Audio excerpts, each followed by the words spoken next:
Agora nós vamos falar da investigação que apura o desvio de 21 milhões de reais da Igreja Maranata.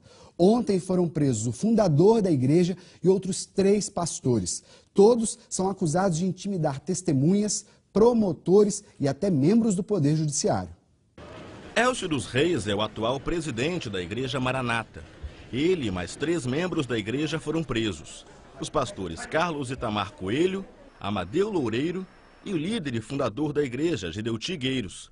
Gedeuti mora neste prédio na Praia da Costa, em Vila Velha, e vai cumprir prisão domiciliar, porque tem mais de 80 anos.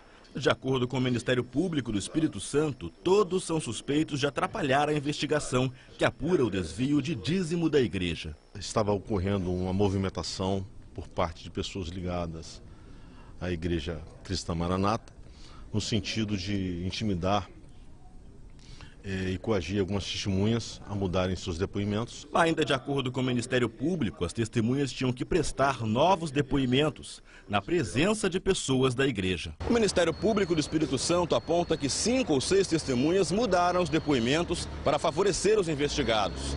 O procurador-geral Éder Pontes também afirma que um promotor e uma juíza envolvidos na investigação receberam ameaças que partiram de pessoas ligadas à Igreja Maranata. Eu vou me limitar a não revelar detalhes porque as apurações estão sendo feitas e as providências serão levadas a efeitos nos próximos dias. A Igreja Maranata é investigada pelo Ministério Público desde o ano passado. A direção da igreja é suspeita de montar um esquema para desviar o dinheiro do dízimo, falsificar documentos e esconder os bens da igreja. Em novembro, várias pessoas foram afastadas da Maranata. De acordo com o Ministério Público, o dinheiro desviado pode passar dos 21 milhões de reais. Não adianta ameaçar promotor, não adianta ameaçar juiz para dificultar o desenvolvimento da atividade, que nós vamos responder com veemência e como a lei determina. A Igreja Cristã Maranata divulgou uma nota oficial negando as acusações. A Igreja Maranata nega que coagiu testemunhas ou ameaçou autoridades. Disse que está processando judicialmente os que hoje são acusadores, sempre às claras e de acordo com a lei. A Igreja tem convicção de que as acusações foram pautadas no desejo de retaliação e perseguição e nada tem a ver com as denúncias iniciais, todas já esclarecidas pela Igreja junto à sociedade e à Justiça. Bom, está aqui na minha mão a nota da Igreja Maranata. A igreja diz ainda que, por fim, a igreja tem plena confiança de que a justiça bem informada será mais uma vez sábia e isenta para decidir em prol da causa de um grande povo que honra a nacionalidade brasileira com extensão no exterior, seguindo sempre e cumprindo o que diz a lei. Lembrando que nós, desde ontem, convidamos representantes da Igreja Maranata para falar, tentamos ouvi-los, mas eles só se pronunciaram por meio dessa nota. E para falar mais sobre isso, para tentar entender melhor o que levou os líderes da Igreja Maranata para a prisão, aqui no estúdio eu recebo os promotores de justiça Paulo Panaro e Gerson Ramos. Eles são do Grupo de Atenção Especial de Combate ao Crime Organizado do Ministério Público Estadual. Muito bom dia para os dois. Doutor Paulo, primeiro, por que eles foram presos? A gente ouviu falar em ameaças. Que ameaças eram essas? Bom dia, Vinícius. Bom dia, senhores telespectadores. Vinícius, no curso da investigação, mais ou menos de uns 4 ou 5 meses para cá, começamos a detectar que algumas testemunhas estavam voltando para testemunhar, para desdizer o que havia dito. Agora, de maneira a isentar de responsabilidade aqueles que antes estavam sendo denunciados. E passamos a detectar também que isso estava ocorrendo porque essas pessoas, direta ou indiretamente, estavam sendo coagidas a mudar esses depoimentos. Todas essas pessoas que me refiro são membros da Igreja Cristã Maranata. Então nós observamos que elas estavam sendo coagidas através dos líderes da igreja, porque nota-se que os membros da igreja, eles participam de uma instituição que é hierarquizada, onde o pastor, por ser o líder, ele tem a dominação, através da sua liderança, de todo o seu rebanho. E o que ele diz deve ser realizado. Então, o que se observa é que esta coação, diferentemente do que se tem na normalidade, onde a coação é direta para a pessoa fazer ou deixar de fazer alguma coisa, ela é feita através do uso de uma interpretação manipulada da Bíblia. Como assim? Eles usavam a Bíblia, doutor Gerson, para intimidar as pessoas? Como é que era feito isso? Distorciam a forma da mensagem, trazendo informações subliminares que acuavam as pessoas e essas ficavam subjugadas à vontade daqueles que assim transmitiam essas mensagens. E transmitem, né? Porque as pessoas estão realmente, a palavra que nós podemos colocar para apavoradas. Quais são as palavras, doutor Paulo, que eles usavam? Qual a ameaça que eles faziam? Por exemplo, uma coisa que eu entendo muito pouco é dessa questão religiosa. E temos que deixar bem claro aqui que essa investigação não tem nenhum cunho religioso. Não se trata de nenhuma cruzada religiosa, muito pelo contrário. Quer se preservar o bom nome da instituição, quer se preservar aqueles que querem exercitar a sua fé com boa fé. O que se observa é o seguinte: dentro da instituição, agora analisando sobre esse aspecto religioso, a expressão caído para eles é muito grave. Você ser um caído para eles, isso é gravíssimo. Você ser um excluído é gravíssimo. Então, uma das formas de coação para essas pessoas, que preservam muito a sua imagem dentro da instituição, né? Isso é muito preservado para eles, se sentir um caído, ser colocado como caído, como um excluído lá dentro. Tira a pessoa da igreja, expulsa a pessoa da igreja. Não exatamente sim. É excluído dentro da própria instituição. Na maioria das vezes, a pessoa não é excluída da igreja, mas é excluída ali dentro, é relegado a segundo plano. E a gente está recebendo algumas perguntas aqui. Eu queria passar essa pergunta para o doutor Gerson, que é a pergunta do Edson, lá de São Mateus. Ele diz aqui que ele é um fiel da Igreja Maranata há 15 anos. Ele diz que tem orgulho de fazer parte da Igreja Maranata. Agora ele pergunta o seguinte para o senhor, eu queria passar essa pergunta para o doutor Gerson. Se essas acusações contra a Igreja Maranata têm alguma motivação política? Olha bem, primeiro, Edson, obrigado pela participação e pelo interesse. Primeiro, que não existe nenhuma ação contra a Igreja Maranata. O Ministério Público deixa bem claro que nós não temos interesse nenhum contra a Igreja Maranata. Pelo contrário, a nossa missão é de defender a Igreja, a instituição religiosa. Não é uma ação contra a Igreja, contra algumas pessoas da Igreja. São pessoas da Igreja que utilizam-se do conhecimento distorcido da palavra e subjugam as pessoas. É essa a situação que o Ministério Público não concorda. Nós estamos aqui para proteger a integridade física e moral e religiosa das pessoas. Agora, doutor Paulo, tem mais pergunta aqui. O Rafael Schmidt, lá de Cariacica, ele pergunta o seguinte: o que aconteceu com o ex-vice-presidente da igreja e o ex-tesoureiro, que foram denunciados no ano passado e, segundo o Rafael, agora não são mais citados nas investigações? Veja bem, eles participam de investigações.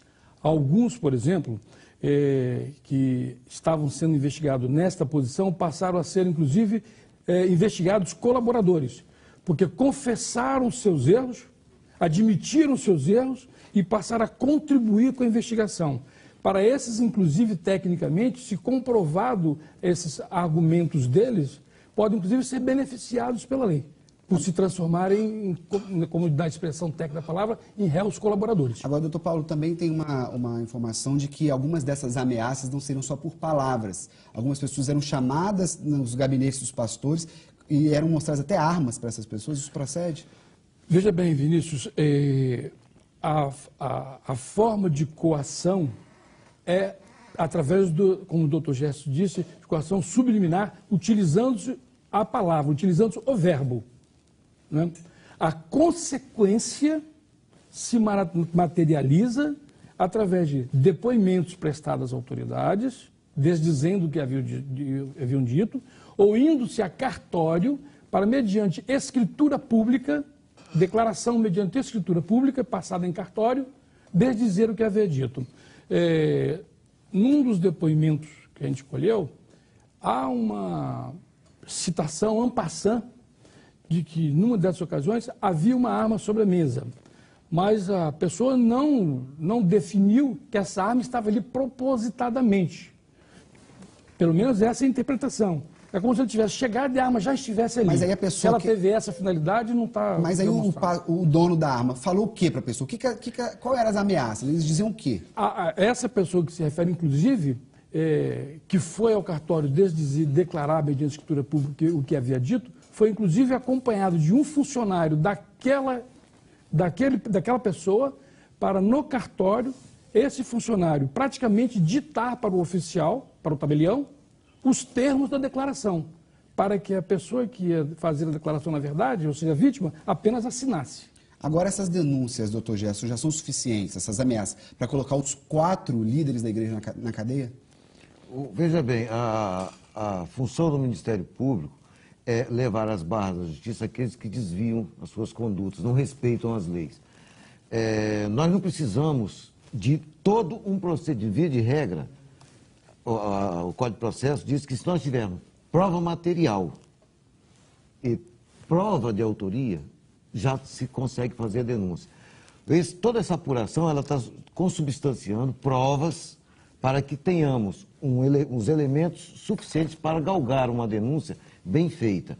Nós só estamos continuando a robustecer as provas. Quando todas elas estiverem robustecidas, nós então ofereceremos as denúncias, que já tem muitos elementos para tal. Agora, doutor Paulo, me perdoa a minha insistência, mas eu queria deixar mais claro o que esses pastores ou essas pessoas, líderes da igreja, diziam para essas pessoas em tom de ameaça. Era tipo assim, você vai ver o que vai acontecer com você, se eu ameaço um promotor, eu posso te ameaçar também. Quais eram as palavras que eles usavam? Veja bem, Vinícius, nós não estamos trabalhando, como eu já disse antes, com o crime de ameaça e coação no curso do processo com a interpretação literal da lei. Não há uma ameaça direta. Você faz, eu vou matar você. Isso é uma ameaça direta, mediante palavras. Não é isso. Se você não fizer assim, eu vou te excluir da igreja. Não é exatamente assim.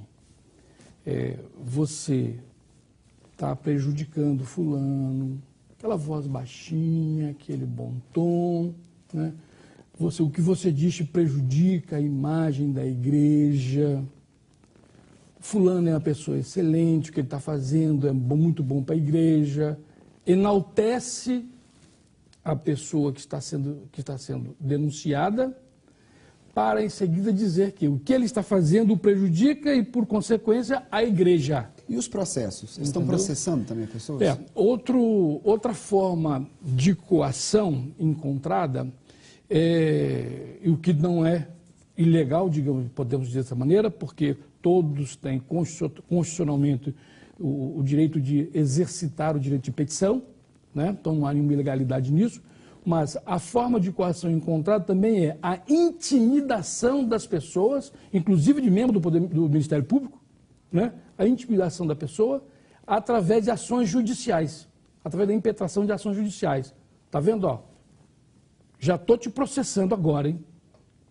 Se você não mudar o curso do que você está fazendo, haverão mais processos. Ou seja, intimidação através da via judicial dos meios legais. Só para a gente encerrar, eu queria perguntar para o doutor Gerson, e agora? Eles foram presos, essa prisão deve durar quanto tempo? O Ministério Público tem algum receio desses líderes serem soltos e depois poderem continuar, talvez, atrapalhando o andamento dos processos? Daqui para frente, o que acontece? Olha, a prisão ela é preventiva, não existe um prazo. Não existe um prazo determinado, ela vai perdurar enquanto necessária. Agora, o temor do Ministério Público é nenhum com relação a essa situação daqui para frente, porque nós estamos sempre com a consciência limpa do dever cumprido, dentro da legalidade. Portanto, as consequências, elas são advindas dos atos dos próprios conduzidos. Nós não temos nenhum receio do que possa vir daqui para frente, porque o Ministério Público, quando trabalha com a consciência tranquila de um dever cumprido. Doutor Paulo? Vinícius, só queria fazer uma observação, que mesmo a Justiça tendo determinado a prisão dessas pessoas, com a finalidade de fazer cessar essa coação, parece que a ação da Justiça não os intimidou. Por que eu digo isso?